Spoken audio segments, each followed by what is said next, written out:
Bismillahirrahmanirrahim. Assalamualaikum warahmatullahi wabarakatuh. Alhamdulillah wassalatu wassalamu ala Rasulillah wa ala alihi wa sahbihi wa mawalah wa la hawla wa la quwwata illa billahi wa ba'du. Alhamdulillah, di siang ini kita bisa duduk kembali untuk mengkaji kitab Bulughul Maram, dan kita masuk pada hadis ke 534 di sini. Masih dari hadis Jabir radhiyallahu anhu. Wa anhu, maksudnya dari Jabir, qala, dia berkata, kana Nabi sallallahu alaihi wasallam yajma'u baina ar-rajulaini min qatla Uhud fi thawbin wahidin thumma yaqul ayyuhum aktsaru akhdan lil Qur'ani fayuqaddimuhu fil lahdi walam yughassalu walam yusalla alaihim, rawahul Bukhari. Nabi SAW mengumpulkan dalam satu kuburan di antara dua orang yang mati syahid di perang Uhud. Dalam satu kain kafan. Kemudian Nabi SAW bersabda, siapa di antara mereka yang paling banyak menghafal Quran, maka dahulukan dimasukkan ke liang lahat, dan mereka tidak dimandikan dan tidak disolatkan. Hadis ini dikeluarkan Al-Imam Al-Bukhari.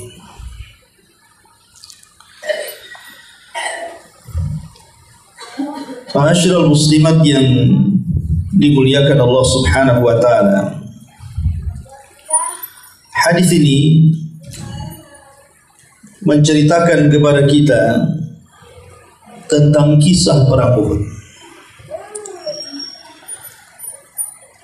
Kita tahu bahwa dalam perang Uhud ini kaum muslimin mengalami kekalahan hebat setelah sebelumnya mengalami kemenangan di perang Badar. Tetapi begitulah takdir Allah Subhanahu wa ta'ala, wa tilkal ayyamu nudawiluha bainan nas. Namanya hari itu diputar-putar kepada manusia, terkadang menang, terkadang kalah.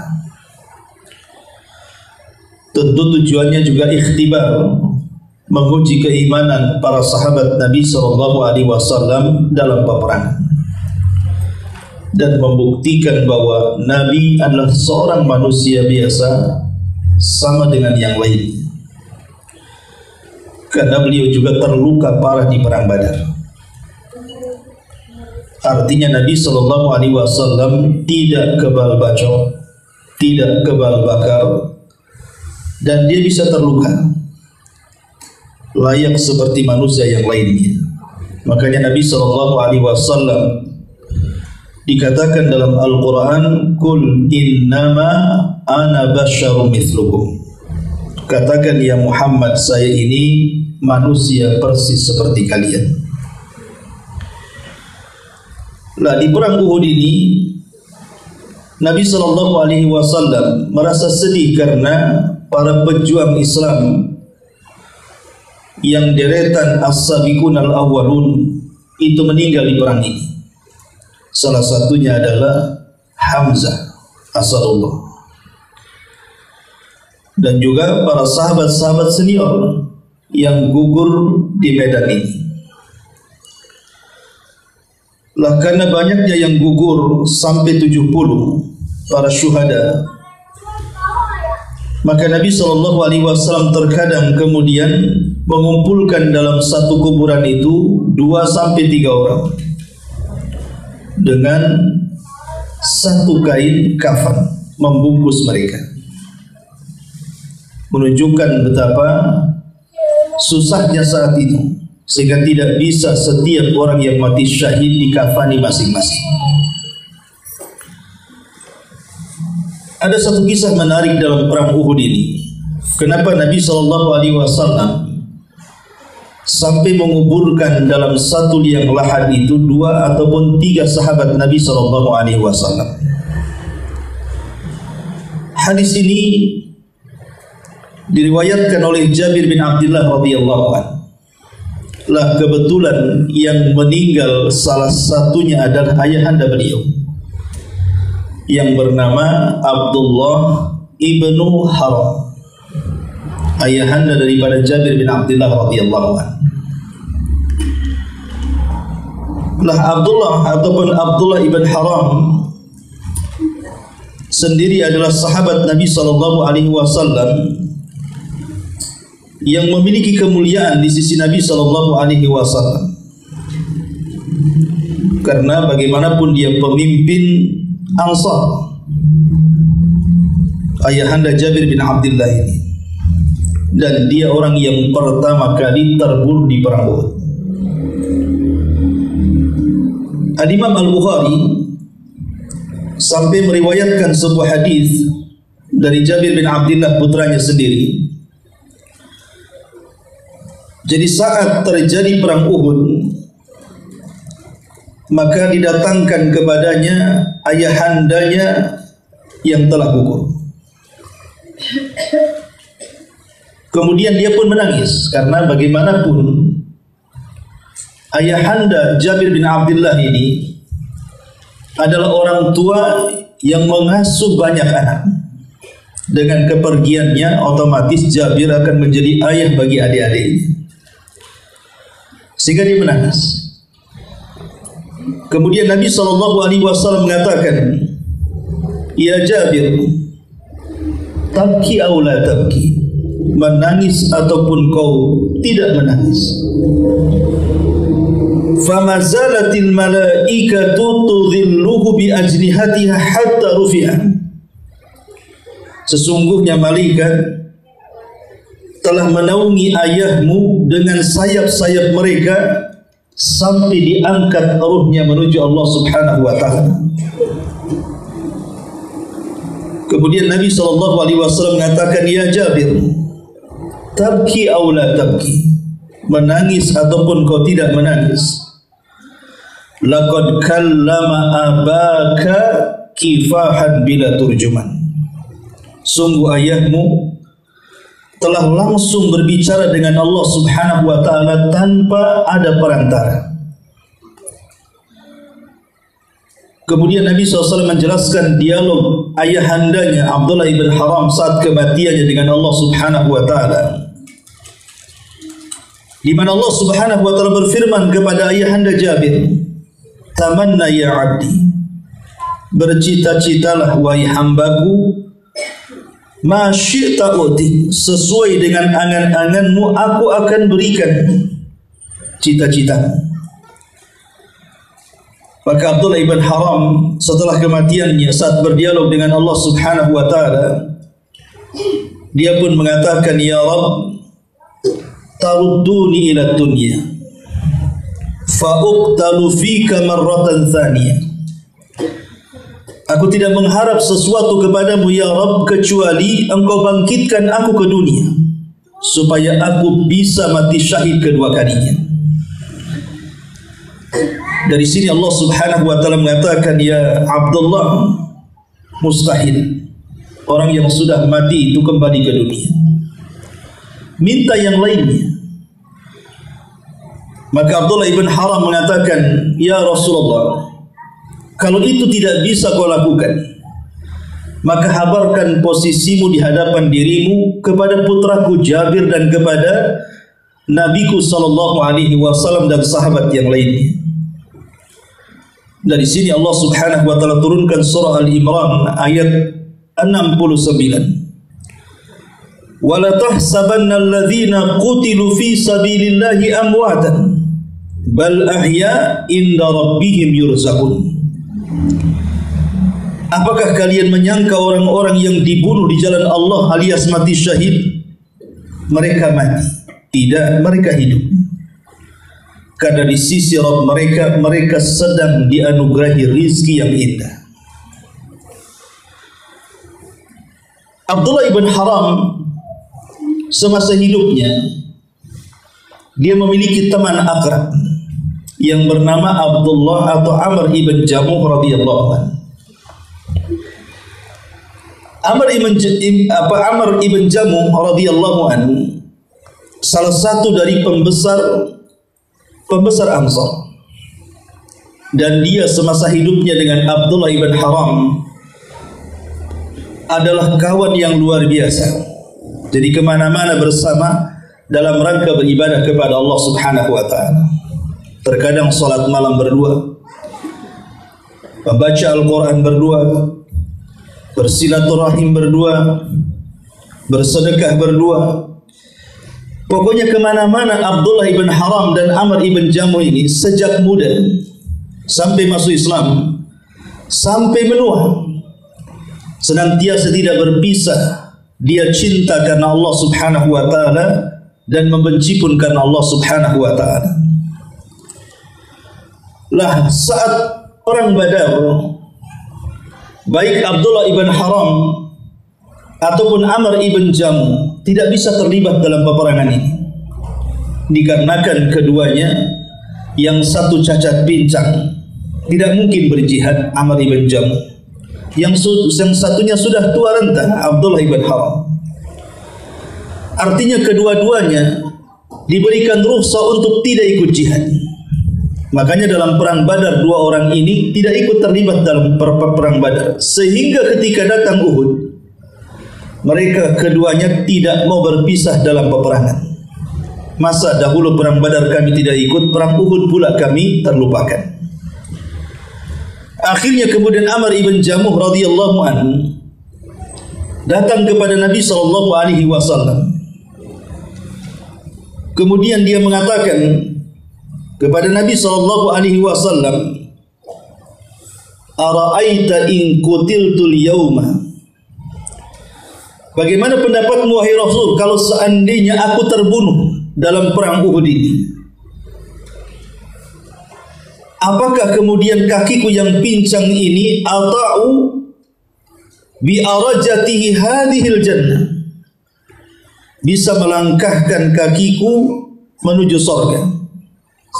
Apakah kakiku yang pincang ini bisa dilangkahkan ke dalam surga? Maka Nabi SAW mengatakan, tentu wahai Amr. Maka Amr ibn Jamuh mengatakan, fawalladhi ba'athaka bilhaq la ata'anna bihal jannata al-yawm insya'allah. Maka demi zat yang jiwamu diutus dengan kebenaran, sungguh aku akan menginjakkan kedua kakiku di sorga pada hari peperangan ini jika Allah berkehendak. Maka dia pun masuk dalam pertempuran. Akhirnya dia pun menjadi orang kedua yang mati syahid setelah Abdullah ibn Haram.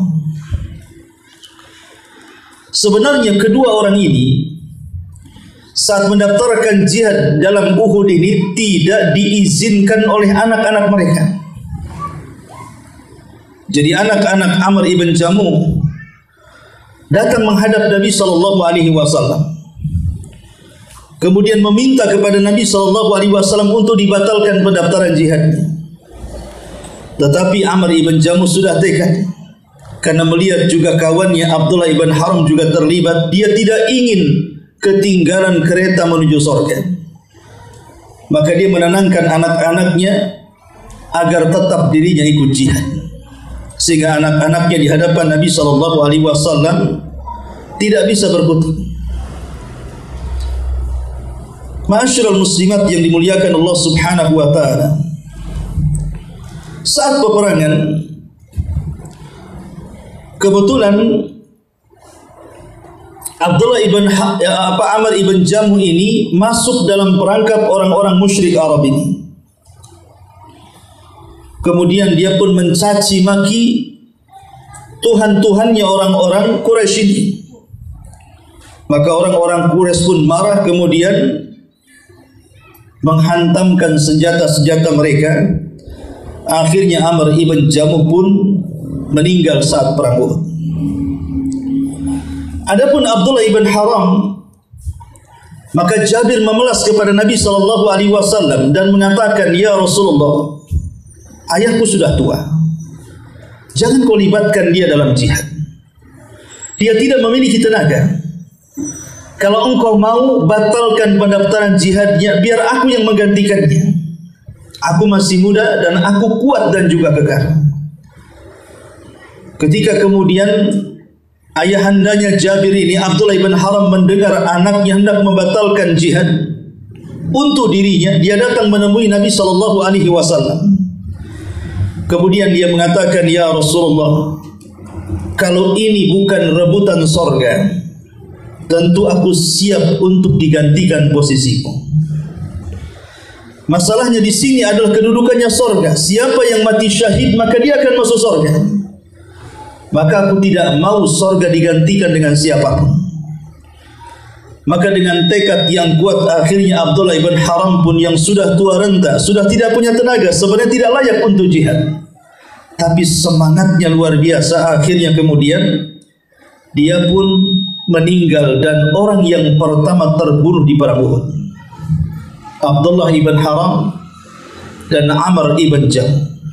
Pertemanan yang luar biasa sejak zaman jahiliyah, saat masuk Islam dan saat mati syahid, dan keduanya dikuburkan dalam satu liang lahat. Dan Nabi SAW ketika itu memerintahkan Jabir, ketika dia hendak memasukkan Abdullah ibn Haram ke liang lahat, maka Nabi SAW mengatakan, "Masukkan juga Amr ibn Jamuh ke liang lahat yang sama, karena aku melihat semasa hidup keduanya adalah orang yang bersama-sama, yang tidak lepas di dalam rangka beribadah kepada Allah Subhanahu wa taala." Dari sini kita tahu bahwa dalam perang Uhud ini ada yang dimasukkan dalam satu lubang itu 2 orang, terkadang 3 orang, terkadang 4 orang. Lah, tetapi di sini Nabi SAW ingin menjelaskan dalam hadis dari Jabir bin Abdullah ini tentang keutamaan orang-orang yang peduli dengan Al-Quran. Kata Nabi SAW, "Ayyuhum aktsaru akhdan lil Quran." Siapapun yang mati syahid dan mereka memiliki banyak keutamaan tentang Al-Quran, memiliki hafalan yang banyak tentang Al-Quran, maka dahulukan dia ke liang lahat sebelum yang lainnya. Dari sini ada keistimewaan orang-orang yang gemar membaca Al-Quran dan menghafal Al-Quran dimuliakan saat dimasukkan ke liang lahat. Baik, masyarakat muslimat yang dimuliakan Allah Subhanahu wa taala, bicara tentang keutamaan Al-Quran, Nabi SAW menjelaskan banyak dari riwayat-riwayat tentang keistimewaan orang-orang yang gemar membaca Al-Quran.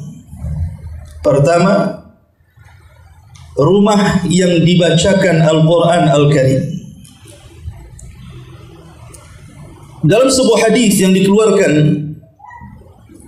Imam Ibnu Abi Dunya dari sahabat Ubadah ibn Samit secara mauquf kepada beliau,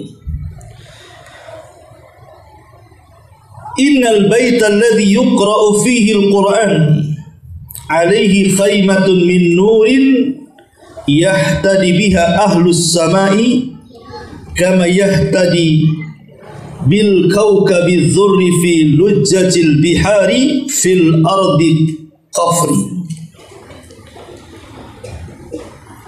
Rumah yang di dalamnya dibacakan Al-Quran memiliki tenda yang bercahaya, yang dengan cahaya itu bisa menerangi seluruh penduduk langit, seperti halnya bintang-bintang mampu menyinari seluruh langit dengan cahaya yang luar biasa, sampai cahayanya bisa menembus kedalaman air lautan dan kedalaman bumi. Dari sini kita tahu bahwa Al-Quran ini membawa petunjuk di rumah-rumah kaum muslimin. Maka siapapun yang gemar membaca Al-Quran di rumah-rumah kaum muslimin, maka rumah itu akan dipenuhi dengan hidayah dan berkah. Tapi sebaliknya, rumah yang tidak dibacakan Al-Quran seperti rumah roboh. Walaupun rumahnya indah semegah apapun, kalau tidak dibacakan Al-Quran maka sama dengan rumah roboh, tidak memiliki cahaya sama sekali. Kemudian yang kedua, bahwa orang yang suka membaca Al-Quran maka dia akan mendapatkan keberkahan sampai kematiannya. Sebagaimana hadis Nabi SAW, dalam hadis ini Nabi SAW mengatakan, ayyuhum aktsaru akhdan lil Quran. Siapa di antara mereka yang banyak membaca Al-Quran, dahulukan mereka ke liang lahat. Kenapa? Karena badan para pembaca Al-Quran itu diberkahi. Makanya Nabi SAW meminta supaya orang-orang yang gemar membaca Al-Quran dan banyak membaca Al-Quran serta banyak menghafal Al-Quran, maka mereka didahulukan dibandingkan jasad-jasad yang lain. Kenapa demikian? Karena kelak saat manusia itu dimasukkan ke liang lahat, kemudian datang para malaikat yang akan bertanya kepada orang ini, maka Al-Quran akan membelanya. Al-Quran akan membelanya sebagaimana ma'ruf dalam hadis yang panjang sekali. Apabila diletakkan seseorang itu dalam kuburnya, kemudian para sahabat yang mengantarkannya pulang ke rumahnya masing-masing, dia sempat mendengar suara terompahnya. Disitulah datang Munkar dan Nakir, kemudian mendudukkan di kuburannya. Tetapi Al-Quran kemudian datang antara dia dan kedua malaikat itu. Kemudian dia pun mengatakan, ketika dua malaikat ini mengatakan, ilaika hatta nas'alu, hanya engkau, pergi engkau, maksudnya dia mengusir Al-Quran. Saya ingin bertanya kepada orang ini, kata Munkar dan Nakir. Maka Al-Quran mengatakan, la wa rabbil Ka'bah innahu li sahibi wa khalili. Jangan kau ganggu orang ini, kata Quran, karena sesungguhnya dia adalah sahabatku dan dia juga kekasihku. Lihat bagaimana Al-Quran Al-Karim tidak mau kepada orang yang membacanya saat di dunia ada keburukan yang menimpanya, sampai dia berusaha untuk menghalangi Munkar dan Nakir untuk bertanya kepada jasad orang yang senantiasa membaca Al-Quran Al-Karim. Ma'asyiral muslimat yang dimuliakan Allah Subhanahu wa ta'ala, bahkan Al-Quran Al-Karim juga dijelaskan nurun fil ardi wa dukhrun fis sama. Jadi Al-Quran itu adalah cahaya di bumi dan juga pahala yang tersembunyi di langit. Dalam sebuah hadis dari Abu Dzar Al-Ghifari radhiyallahu anhu, dia bertanya kepada Nabi SAW, ya Rasulullah, ausini, berikan wasiat kepadaku. Qala, maka Rasul mengatakan, usika bi taqwallah fa innahu ra'sul amri kulli. Ya Abu Dzar, aku wasiatkan engkau bertakwa kepada Allah, karena takwa adalah pokok dari urusan seluruh perkara. Kemudian Abu Dzar mengatakan, ya Rasulullah, zidni, kalau begitu tambahkan wasiatku kepadaku. Maka Rasul mengatakan, alaika bitilawatil Qur'ani wa dzikrillahi fa innahu nurun laka fil ardi wa dukhrun laka fis sama. maka bacalah Al-Quran banyak-banyak, berzikirlah kepada Allah, karena sesungguhnya itu adalah cahaya bagimu di dunia dan itu simpanan pahala untukmu di langit. Lihat dalam hadis Nabi SAW wasiat kepada Abi Dzar Al-Ghifari radhiyallahu anhu bahwa orang yang membaca Quran itu maka kehidupannya akan disinari dan diberikan hidayah. Seolah-olah kalau ada masalah, maka tiba-tiba terilhamkan kepadanya, dia tahu bagaimana cara mengurainya. Jadi kalau seandainya orang yang suka membaca Quran, gemar membaca Quran, ditimpa oleh Allah Subhanahu wa taala musibah dengan berbagai macam masalah, maka dia sanggup untuk melewatinya. Dan seolah-olah ada saja jalan keluarnya. Bagaimana caranya? Begitulah Al-Quran menuntun dan membimbingnya. Karena dia adalah cahaya di dunia dan juga pahala yang tersimpan di langit. Ma'asyiral muslimat yang dimuliakan Allah Subhanahu wa taala, termasuk juga Al-Quran, orang yang membacanya menunjukkan kebersihan jiwanya.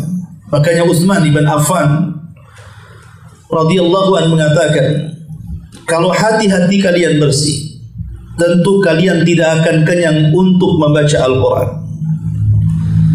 Kata Utsman bin Affan radhiyallahu anhu, kalau hati kalian bersih, lau tahurat qulubukum ma sabi'tu min kalami rabbikum. Kalau betul-betul bersih hati-hati kalian, kata Utsman, tentu kalian tidak akan kenyang untuk terus membaca kalam Rabb kalian Al-Quranul Karim. Makanya Utsman itu dikenal orang yang rajin membaca Al-Quran, bahkan pernah menghatamkan Al-Quran dalam satu rakaat witir. Utsman bin Affan pernah menghatamkan Al-Quran dalam satu rakaat witir. Ibu bisa bayangkan satu rakaat witir membaca Al-Quran dari Al-Fatihah sampai Qul a'udzu birabbin nas, 30 juz. Hanya ada 4 manusia yang pernah menghatamkan Al-Quran dalam satu rakaat. Salah satunya Utsman bin Affan. Kemudian juga saya lupa namanya, yang pernah berjumpa dengan Dajjal, sahabat Nabi SAW. Siapa namanya? Pokoknya ada. Kemudian dari tabi'in, di antaranya Sa'id bin Musayyib dan juga Sufyan Ats-Tsauri rahimahumullahu al-jami'. Abi Waqid al-Laythi, sahabat Nabi SAW, Abi Waqid al-Laythi, kemudian juga Sa'id bin Musayyib dan juga Utsman bin Affan radhiyallahu an, kemudian Sufyan Ats-Tsauri. Tamim Ad-Dari, Tamim ibn Aus Ad-Dari, bukan Nabi Sa'id, Tamim ibn Aus Ad-Dari radhiyallahu anhu. Ma'asyiral muslimat yang dimuliakan Allah Subhanahu wa taala, bahkan disebutkan dalam sebuah hadis bahwa orang-orang yang membaca Al-Quran itu senantiasa dimintai ampun dosa-dosanya oleh para malaikat. Karena orang yang membaca Quran itu hakikatnya mereka adalah orang yang mengamalkan sesuatu yang paling dicintai Allah Subhanahu wa taala. Baik, sedikit dari faedah yang kita akan petik dari hadis yang kita baca ini. Masalah yang pertama, idza dhaqatil kafanu aw qallat al-akfan. Di sini Nabi SAW menguburkan 2 orang dengan 1 kain kafan. Lalu pertanyaannya, bagaimana kalau seandainya seseorang mengkafani, kafannya tidak cukup, tidak bisa membungkus semua badannya?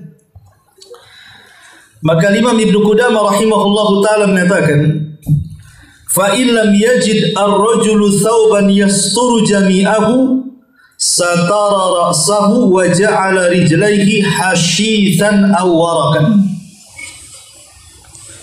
Kata Imam Ibnu Qudamah, jika seseorang mendapati kain kafan yang kurang tidak bisa membungkus badannya, maka bungkuslah seluruh badannya, tarik ke kepalanya. Adapun kakinya maka bisa dibungkus dengan selain kafan, entah dengan koran kalau di zaman sekarang, ataupun dengan dedaunan kalau di zaman dulu. Karena bagaimanapun posisi kepala itu lebih mulia dibandingkan kaki, makanya ditarik ke kepala, biarkan kakinya yang terlihat kemudian ditutup dengan benda yang lain. Karena hal ini pernah terjadi kepada sahabat Mus'ab bin Umair. Ketika dia meninggal dunia, kain kafannya tidak cukup. Padahal Mus'ab itu orang kaya, tapi diusir oleh ibunya dari rumahnya gara-gara masuk Islam, sehingga dia menjadi orang yang miskin tapi kaya agama. Dan diberikan kecerdasan, makanya Rasul mempercayakan Mus'ab untuk berdakwah pertama kali ke kota Madinah, dan berhasil mengislamkan banyak ketua-ketua Ansar. Nah, saat Mus'ab bin Umair ini meninggal dunia, kafannya kurang, maka Nabi SAW mengatakan sebaiknya tarik ke kepala, kemudian sisanya tutupi dengan dedaunan. Dan itu juga terjadi kepada sahabat-sahabat yang meninggal di perang Uhud yang disebutkan dalam hadis ini. Bahkan satu kain kafan bisa membungkus 2 atau 3 orang. Ini yang pertama. Yang kedua, apakah orang yang mati syahid saat dikafani harus dilepas bajunya sebagaimana ma'ruf apabila kita memandikan jenazah, kita lepas bajunya, kemudian kita kasih kain kafan. Al-Imam An-Nawawi rahimahullahu ta'ala dalam kitabnya Al-Majmu' Syarah Muhadzab jilid ke-5 halaman 267, beliau mengatakan madhabuna annahu yuzal ma alaihi min jadidin min hadidin wa juludin wa jubbatin mahsyuatin wa kullu ma laysa min amil libasin nas summa waliyuhu bil khiyar in sya'a kafanahu bima baqiya alaihi mimma huwa min amil libasin nas wa in sya'a nazahu wa kafanahu bi ghairihi wa tarkuhu afdal kama sabaq. Kata Imam Nawawi, madhab kami, maksudnya madhab Syafi'i, sebaiknya dihilangkan atau dilepas barang-barang yang mati syahid seperti besi ataupun kulit yang mungkin dijadikan jirah ataupun jubah perang, pokoknya yang bukan pakaian yang biasa dipakai orang.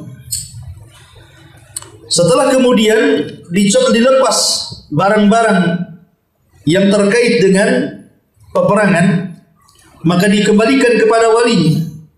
Kalau pakaian biasa yang masih lengket di badannya mau dilepas semuanya dan diganti dengan kain kafan, tidak ada masalah. Dan kalaupun seandainya dibiarkan kemudian dibungkus dengan kain kafan, maka itu juga tidak ada masalah. Tetapi sebaiknya tidak dilepas dan langsung dikafani. Ini di antara pendapat Al-Imam An-Nawawi rahimahullahu ta'ala. Kemudian masalah yang ketiga, apakah orang yang mati syahid harus dimandikan? Layaknya juga manusia yang meninggal kita mandikan. Dijelaskan oleh Al-Imam Al-Baghawi dalam Syarah Sunnah. Beliau mengatakan al-ittifaqu ala adami ghasli.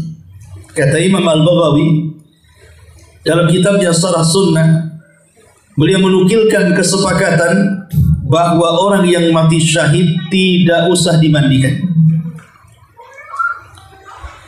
Akan tetapi Imam Nawawi menukilkan, dan juga Imam Ibnu Qudamah menyelisih pendapat Sa'id bin Musayyib dan Hasan Al-Basri, dan kebanyakan ahlul ilmi ala adami jawazi ghasli.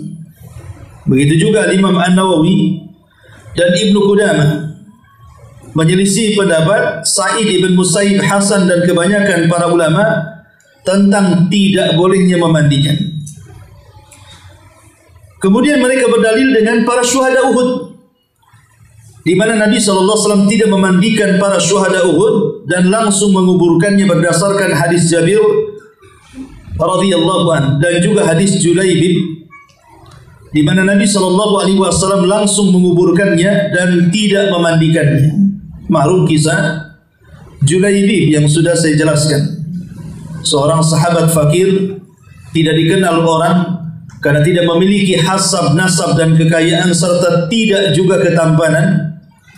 Kemudian dia mati syahid dan tidak dikenali oleh sahabat yang lainnya, hanya Rasul yang kenal. Ketika berjumpa dengan jasad Julaibib, di sekitarnya ada 7 orang musyrik yang mati di tangannya. Kemudian dia mati syahid, diserang oleh musuh.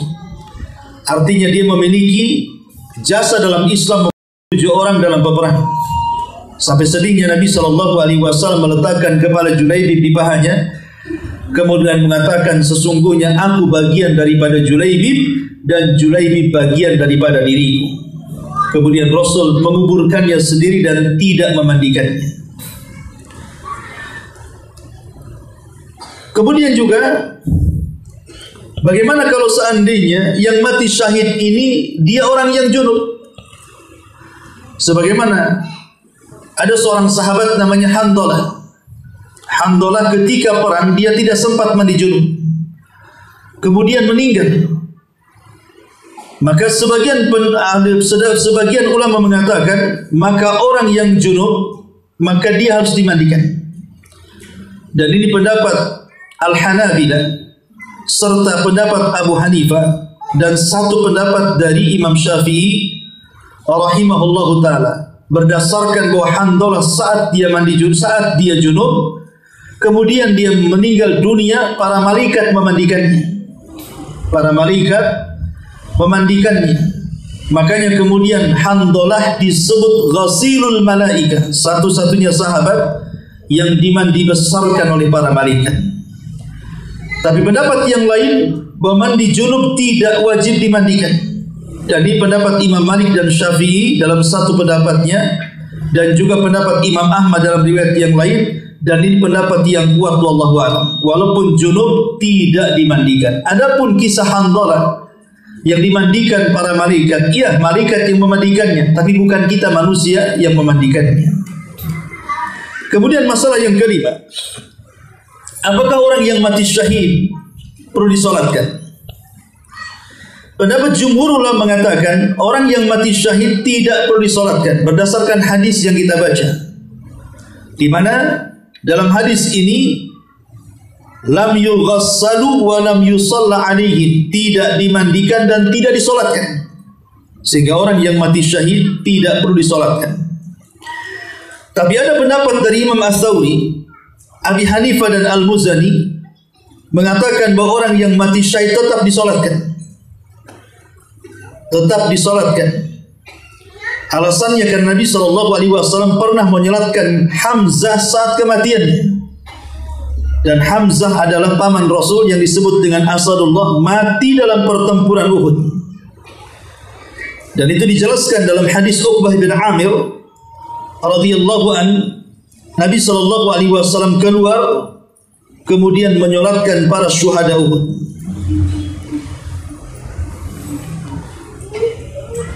Maka dari sini terjadi silang pendapat antara solat dan tidak disolatkan, sehingga sebagian para ulama mengatakan boleh melakukan kedua-duanya, boleh disolatkan dan boleh juga tidak disolatkan. Kemudian masalah yang keenam tentang as-sabiyus syahid, anak-anak yang mati syahid. Maksudnya anak-anak yang belum balik, yang kemudian meninggal mungkin saat diserang. Sebab Nabi SAW tidak mengizinkan orang yang belum balik untuk ikut terlibat dalam perang. Mungkin maksudnya adalah diserang, dan di situ mungkin di kampung itu ada anak kecil, kemudian dibunuh dan begitu seterusnya. Artinya mereka mati syahid di tangan orang kafir. Apakah juga anak kecil yang meninggal saat ada penyerangan juga anak itu dikatakan syahid? Maka sebagian para ulama mengatakan wal balighu wa ghairuhu sawa'un, wa bihadza qala Asy-Syafi'i wa Abu Yusuf wa Muhammad wa Abu Thar wa Ibnu al-Munzir, wa qala Abu Hanifah la yathbut hukmu syahadati li ghairil baligh. li'annahu laysa min ahli al-qital walana annahu muslimun qutila fi mu'tarakil musyrikin biqitalihim ashbaha al-balighah. Sebagian ulama sebagaimana dikatakan Imam Ibnu Mundir, anak kecil yang terbunuh ataupun yang sudah dewasa kalau mati dalam peperangan tetap dikatakan syahid. Walaupun dalam hal ini Imam Syafi'i, Abu Yusuf, Muhammad, Abu Thawr, Ibnu Mundir, Abu Hanifah tidak menetapkan hukum syahid kecuali bagi orang yang balik. Kenapa? Karena anak-anak kecil itu bukan orang yang layak bertempur. Nabi SAW tidak mengizinkan anak-anak yang belum balik untuk bertempur. Artinya tetap kalau seandainya mereka terbunuh dalam peperangan, ya pahalanya diberikan kepada orang tuanya. Ma'asyiral muslimat yang dimuliakan Allah Subhanahu wa ta'ala. Begitu juga wanita. Begitu juga wanita. Apakah kemudian kalau mati dalam pertempuran termasuk juga mati syahid atau dapat syahadah? Ada yang mengatakan wanita tidak termasuk orang yang layak untuk berperang. Oleh karena itulah tidak tertetapkan hukum syahid apabila terbunuh dalam pertempuran. Tetapi wallahu alam, apa yang disebutkan oleh Imam Ibnu Qudamah di atas, bahwa setiap yang gugur dalam peperangan, baik laki-laki, perempuan, anak-anak ataupun orang tua, maka semua dikategorikan orang yang mati syahid. Wallahu a'lam. Baik, masyarakat muslimat yang dimuliakan Allah Subhanahu wa ta'ala, ada beberapa masalah yang terkait dalam bab. Pertama, masalah barang siapa yang meninggal di pertempuran dengan sebab jatuh dari kuda, belum perang, ketika nyerang jatuh dari kudanya, belum menyerang dan belum diserang, dia hanya baru berjalan beberapa langkah menuju musuh, tiba-tiba jatuh dari kuda kemudian mati. Artinya dia belum membunuh dan belum dibunuh, atau mati sendiri karena terjatuh dari kudanya. Maka dijelaskan oleh Imam An-Nawawi, mazhab kami, maka orang yang seperti ini juga tidak dimandikan dan tidak disolatkan kalau seandainya didapati dia sudah meninggal dunia dan tidak ada bekas pertempuran. Karena bagaimanapun niat dia ingin berperang itu, kalau dia meninggal walaupun di tempat pembaringannya, dia sudah mendapatkan pahala mati syahid. Begitu juga orang yang terluka di medan peperangan dan dia tidak mati, matinya setelah adanya perawatan. Umpamanya sebulan setelah peperangan baru dia meninggal dunia.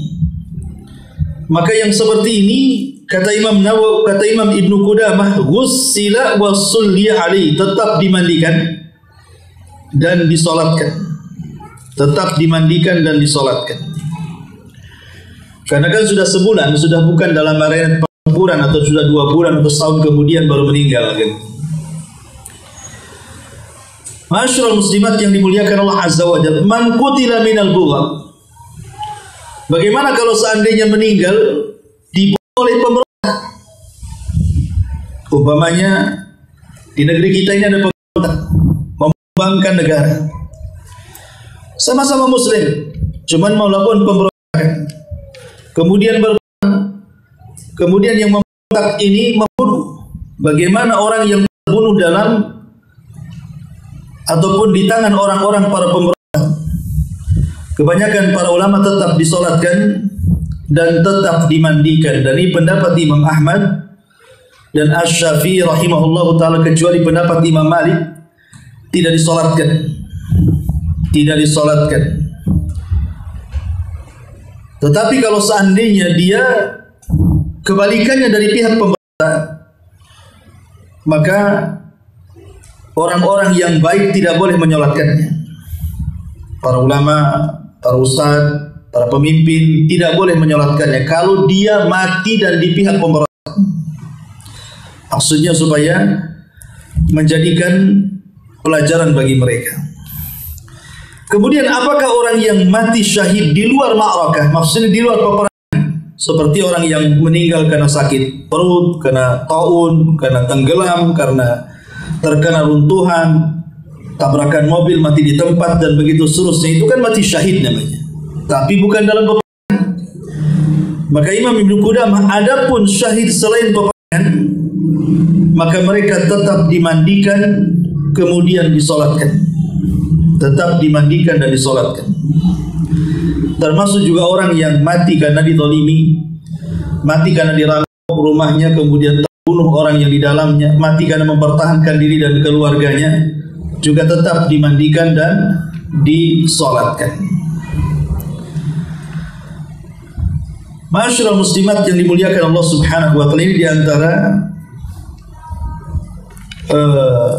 hukum-hukum yang terkait dengan hukum bab. Baik, sampai di sini saya kira cukup. Sebelum saya tutup, silakan kalau ada yang bertanya. Ya, alhamdulillah. Orang yang meninggal karena hukum hudud, seperti orang meninggal karena dirajam, atau orang yang meninggal karena homoseksual dilempar dari ketinggian dan begitu seterusnya, tetap sama perlakuannya dengan kaum muslimin. Dimandikan, dikafankan, disolatkan, dan dikuburkan di pekuburan kaum muslimin, karena dosa mereka tidak mengeluarkan dari Islam. Dosa mereka tidak mengeluarkan dari Islam, kecuali ada beberapa orang yang dibatasi orang yang menyolatinya, seperti orang yang meninggal dan dia punya hutang. Nabi tidak mau menyolatkannya, tapi Rasul memerintahkan sahabat untuk menyolatkannya. Ada sebagian mengatakan kalau memang ingin memberikan hukuman kepada masyarakat orang-orang jahat yang meninggal dunia tapi dia tidak keluar dari Islam, maka janganlah hadir orang-orang saleh untuk menyolatkannya. Biarkan orang-orang biasa, orang-orang awam yang menyolatkannya untuk memberikan pelajaran. Ada juga ulama yang memfatwakan seperti itu. Wallahu a'lam. Ya, karena di zaman itu kan kita bisa bayangkan kain kafan di zaman Rasul itu kan kain itu sesuatu yang sangat mahal. Jangan lagi kain. Sebagian para sahabat itu terkadang mereka cuma hanya 2 atau 1-2 baju mereka punya. Terkadang satu ditanggalkan, satu dicuci. Dan pakaian di zaman itu kan seperti pakaian ihram, bukan seperti pakaian kita. Ya. Jadi kita bisa bayangkan betapa sulitnya mendapatkan kain untuk mengkafani. Ya, boleh jadi mungkin hanya satu helai kemudian dibungkus karena memang darurat dalam pertempuran kan gitu. Lain kalau dalam posisi aman berada di kota Madinah atau setelah Fatu Mekah di kota Mekah, mungkin kain-kain kafan itu mudah untuk disiapkan. Tapi dalam pertempurannya kan sulit dibayangkan semuanya jahiz siap untuk seperti halnya di daerah aman dan di perkotaan. Sehingga yang kita bayangkan, ya mungkin satu kain dibungkus kepada 2 orang ditumpuk seperti itu. Tetapi tadi kan ada yang mengatakan bahwa orang yang mati syahid sebaiknya tidak dilepas pakaiannya. Jadi pakaiannya itu masih menempel di badannya. Kalaupun masih ada bercak karena mungkin luka, tusuk, sabet dan yang semacamnya, maka itu akan menjadi saksi di hadapan Allah dari kesyahidannya. Makanya dibiarkan, tidak dimandikan. Walaupun itu dikembalikan kepada keluarga si mayat, apakah mau dilepas kemudian diganti dengan kafan baru ataukah mau dibiarkan. Tapi tadi dikatakan oleh Imam Nawawi, seandainya ditinggalkan, maksudnya dibiarkan bajunya, itu lebih afdal. Ya langsung dibungkus dua-duanya dalam satu pakaian dalam kondisi darurat seperti itu. Karena intinya kain kafan itu bukan masalah helaiannya, bukan. Tapi dalam kain kafan itu intinya adalah menutupi aurat. Kalaupun satu kain kafan sudah menutup aurat sudah cukup. Adapun dibuat 2 sampai 3 atau 3 sampai 5 itu hanya sunnah saja. Yang wajib itu satu yang menutupi seluruh auratnya. Kalau sudah tertutup semua auratnya sudah, intinya kan tertutup auratnya sebenarnya. Wallahu a'lam. Boleh. Ya, karena air itu ada 2 macam. Ada air yang bersih tapi tidak membersihkan. Ada air bersih dan membersihkan. Dan hukum asal air itu bersih. Barang siapa yang mengklaim air itu najis, maka dia harus mendatangkan dalilnya dengan adanya perubahan rasa, warna dan baunya yang tercampur oleh najis. Adapun dedak, kemudian lumut dan yang semacamnya atau sebagian tepung yang terlempar ke dalam air, itu asalnya suci. Kalaupun merubah warna, rasa dan baunya, tidak akan mengeluarkan dari kesuciannya air. Sehingga hukum asal kalau kita mendapatkan air di sawah, di kebun, di hutan dengan warna apapun, jangan langsung dihukumi najis. Kecuali setelah kita cium baunya, apakah ada bau najis? Kita rasakan rasanya dan kita lihat warnanya. Kalau seandainya warna, rasa dan baunya itu bukan karena benda najis yang mencampuri air itu, berarti air itu tetap pada hukum asalnya, suci dan mensucikan. Jangan ragu-ragu. Wallahu a'lam. Ya, alhamdulillah, hadisnya jelas. Maksudnya melaksanakan witir setelah Isya itu bagi yang tidak biasa bangun di sepertiga malam akhir. Jadi orang yang tidak terbiasa bangun di sepertiga malam akhir, entah karena lelah kerja, karena mengantukan orang yang susah bangunan, maka kerjakanlah witir. Walaupun 1 rakaat, tidak mesti 3 rakaat. Karena seafdol-afdolnya sholat malam itu dibandingkan tahajud, witir lebih afdol. Sholat witir itu seafdol-afdolnya sholat malam. Karena Allah itu witir, sangat mencintai yang witir. Allah itu ganjil dan suka dengan yang ganjil. Jadi kalau seandainya orang tidak bisa bangun di malam hari, maka lakukan witir sebelum tidur. Tapi kalau dia sudah terbiasa bangun sepertiga malam akhir dan memang dia ahli tahajud, suka tahajud, maka sebaiknya witir itu dilakukan di sepertiga malam akhir, itu lebih utama. Tapi ahli tahajud pun kalau seandainya mungkin kelelahan dan dia memperkirakan akan susah bangun karena lelah, maka bisa lakukan sebelum tidur. Jadi bukan masalah setelah Isya afdol, tidak. Hadisnya adalah kalau yang tidak bisa bangun di malam hari boleh witir setelah Isya. Tapi kalau yang bisa bangun di malam hari, maka sebaiknya sholat witir di sepertiga malam, di pertengahan malam atau di sepertiga malam akhir, itu yang paling afdol. Ya. Tapi kalau orang itu tidak gemar tahajud, ya sudah, ambillah witir setelah Isya. Kalaupun seandainya mau menambah dengan qiyamul lail, salat mutlak, ya tidak ada masalah. Tapi ingat bahwa tahajud itu disebut tahajud karena dilakukan setelah tidur. Tahajud, makanya bedanya tarawih dengan tahajud itu hanya di tidur. Kalau tahajud dilakukan setelah tidur, kalau tarawih dilakukan sebelum tidur. Walaupun sama-sama qiyamul lail sebenarnya. Tahajud yang diawalkan itu tarawih itu. Tapi istilah-istilah seperti ini kan ada definisinya. Apa sih bedanya qiyamul lail? Apa bedanya tahajud? Apa bedanya tarawih? Karena ada definisinya masing-masing. Adapun qiyamul lail itu umum, bukan hanya sholat saja. Kalau ibu bangun malam hari kemudian berwudu, maka ibu sudah qiyamul lail. Ataupun ibu bangun di tengah malam kemudian ibu berzikir walaupun tidak sholat, maka ibu sudah qiyamul lail. Ataupun ibu baca Quran, tidak sholat, baca Quran saja, maka ibu sudah qiyamul lail. Atau ibu hanya berdoa saja, maka ibu sudah qiyamul lail. Atau ibu tahajud, maka itu buku juga qiyamul lail. Qiyamul lail itu umum, ibadah yang dilakukan di malam hari, tidak mesti tahajud. Kalau tarawih dan tahajud ini khusus, karena berkaitan dengan sholat dia. Cuman yang membedakan adalah kalau tahajud dilakukan sepertiga malam setelah tidur, kalau tarawih dilakukan sebelum tidur. Itu saja sebenarnya definisinya. Wallahu a'lam. Sebenarnya otak manusia itu mau anak-anak, remaja, dewasa, tua itu sama aja. Cuman yang membedakan kalau anak-anak itu belum banyak pikiran aja, belum bercabang gitu ya Pak. Kalau pohon itu masih tegak lurus. Kalau sudah 40 tahun kan cabangnya banyak. Yang dihafal bukan satu. Yang dihafal bagaimana besok masak, bagaimana besok belanja, besok macam-macam hafalannya. Sehingga wajar kalau seandainya ibu hari ini baca dan menghafal surah Ad-Duha, sudah hafal besok watin, Ad-Duhanya hilang, watinnya hafal. Dan begitu, jadi berganti hafalan, bukan menambah hafalan. Tapi sebenarnya saya ada pengalaman waktu di Yaman itu. Ada orang usianya itu sudah tua, mungkin 90 ke 80 tahun gitu. Dia bawabah, penjaga markas. Jadi bisa hafal Quran, padahal tidak bisa baca Quran. Belum tentu orang Arab itu bisa baca Quran. Ya. Tapi karena kuatnya melihat talabah al-ilmi yang datang dari mana-mana belajar menghafal Quran, dia pun tekadnya kuat ingin hafal Quran.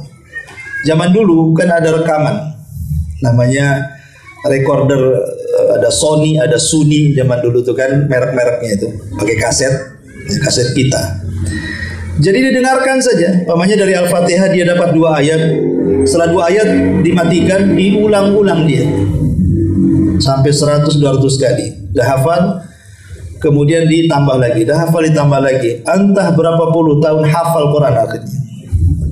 Artinya kan dari sini kita tahu bahwa sebenarnya nggak bisa kita alasan kita ini sudah Tuhan, dah. Sebenarnya kembali ke tekad itu. Kalau tekadnya kuat, gitu ya. Karena saya waktu juga dulu di tahfidz Quran, terus saya masih mondok di tahfidz Quran di Madura tuh, itu ada juga senior, maksudnya usianya jauh, mungkin sudah berkeluarga, anaknya sudah 5 atau 4 gitu. Dia diizinkan istrinya untuk mondok, 3 tahun dia hafal Quran. Ya, padahal usianya ya zaman itu mungkin sekitar di atas 35 lah, hampir 40 juga. 3 tahun ikut dengan kita dia hafal Quran. Jadi tidak mustahil orang yang punya tekad itu bisa asal fokus saja. Dan sebagian orang-orang peneliti mengatakan kalau kita ingin menghafal Quran itu dengarkan dulu. Dengarkan, artinya pamannya ibu ingin menghafal juz amma. Dengarkan juz amma saja, dengarkan aja. Kemudian mentah berapa kali, dah habis diulang lagi, dah habis diulang lagi. Kemudian yang kedua baca, dibaca, jangan dihafal dulu, dibaca dulu. Mungkin pamannya kalau kita menghafalkan juz amma nih, baca setiap hari selesai juz amma baca. Kalau bisa 1 hari itu bisa 10 kali, 20 kali. Begitu, nanti lama-lama setahun saja membaca tidak menghafal, nanti separuh dari juz amma itu sudah hafal tuh di kota. Asal dibaca saja, tapi diulang-ulang, selesai An-Naba ulang lagi ke An-Nas, selesai An-Naba ulang lagi ke An-Nas, sambil pegang baca Quran. Terus 1 tahun, tiap hari seperti itu. Nanti separuh juz amma ada di kepala tuh. Memang begitu teorinya. Kemudian baru setelah membaca dan lancar tahu letak-letaknya di mana, baru kemudian mulai menghafal. Jadi bisa lewat mendengar, membaca dan langsung menghafal. Tapi kalau langsung kemudian kita menghafal, memang begitu susah caranya. Karena makanya di pondok-pondok itu ada teori cara menghafal Quran. Anak-anak aja ada teorinya. Ya. Jadi tidak langsung menghafal. Sebenarnya sih kalau lama-lama menghafal, lama-lama ketahuan juga teorinya. Kapan waktu yang tepat. Karena biasanya kalau belum ketemu kuncinya memang agak sulit menghafal. Tapi kalau sudah ketemu kuncinya tuh sendirinya, pasti dia mudah. Pasti dia akan letakkan waktu jam berapa ke jam berapa dia mudah menghafal. Biasanya kan habis subuh tuh mudah. Atau kadang-kadang waktu saya di pondok tahfidz itu ada yang jam 3 bangun khusus menghafal saja, nanti pada subuh murojaah. Nanti mungkin siang agak sulit menghafal lah, kalau siang itu udah panas kan bawaannya ngantuk tidur, ya mungkin murojaah saja. Nanti pada asar ke maghrib mulai lagi sehat lagi kepalanya, baru menghafal lagi. Jadi memang itu terkait dengan waktu dan terkait dengan metode dan terkait dengan keinginan kuat. Kalau nggak ada keinginan kuat, nggak bisa menghafal Quran. Karena Quran itu sebenarnya bukan sulit dihafal. Karena Allah mengatakan, walaqad yassarnal Qur'ana lidzikri. Dan sungguh kami telah memudahkan Quran itu untuk diingat sebenarnya. Itu Allah yang mengatakan seperti itu. Cuman masalahnya juga Rasul mengatakan, hafalan Quran yang sudah dihafal belum tentu lengket di kepala. Karena hafalan Quran yang sudah dihafal itu seperti unta yang diikat. Terkadang unta ini ngamuk kemudian ikatannya lepas. Artinya lebih mudah daripada unta yang diikat, yang terikat lepas ikatannya. Lebih mudah lupanya gitu maksudnya. Makanya kenapa para penghafal Quran itu mereka harus memiliki waktu tersendiri untuk tahajud. Karena hanya di tahajudlah mereka murojaah. Kalau sudah keluar dari pesantren biasanya. Tapi kalau masih di pesantren kan masih adalah waktu-waktu. Tapi kalau sudah di luar pesantren, anak-anak yang hafal Quran kalau tidak murojaah, mereka akan hilang hafalannya. Satu-satunya yang bisa melengkapkan hafalan mereka itu hanya tahajud. Ketika tahajud, mereka lah disitulah mereka murojaah. Karena saya lihat juga santri-santri saya sendiri di Jabal Utu yang sudah hafal Quran waktu di pondok, kemudian mereka keluar itu blank hafalannya. Yang kerja di PT kadang-kadang, jadi bahkan yang jadi ustadz ngajar di luar saja, kalau saya tanya hafalannya sudah entah kemana-mana, berantah-berantahnya, tak ke hutan-hutan hafalannya. Ya itu karena memang tidak dimurojaah sebenarnya. Wallahu a'lam. Memang itu perintah Nabi. Nabi SAW mengatakan, Al-mar'u ala dini khalili, falyandur ala man yukhalil. Agama seseorang itu digantungkan kepada agama kawannya, maka lihatlah siapa kawan. Jadi Nabi SAW sendiri yang menganjurkan kita ini mencari kawan yang baik, yang bisa mengingatkan kita. Sampai Rasul mempermisalkan kawan yang baik itu seperti orang yang berkawan dengan orang yang menjual minyak wangi. Orang menjual minyak wangi itu paling tidak 3 perkara yang ada pada diri dia. Pertama, paling ringan adalah kecium baunya. Kemudian yang kedua, menawarkan minyaknya. Yang ketiga, kita membelinya. Maknanya kecium baunya, minimalnya kita ada ketenangan. Seperti kita punya orang tua, anaknya berkawan sama siapa, oh anak itu baik, orang tua akan tenang.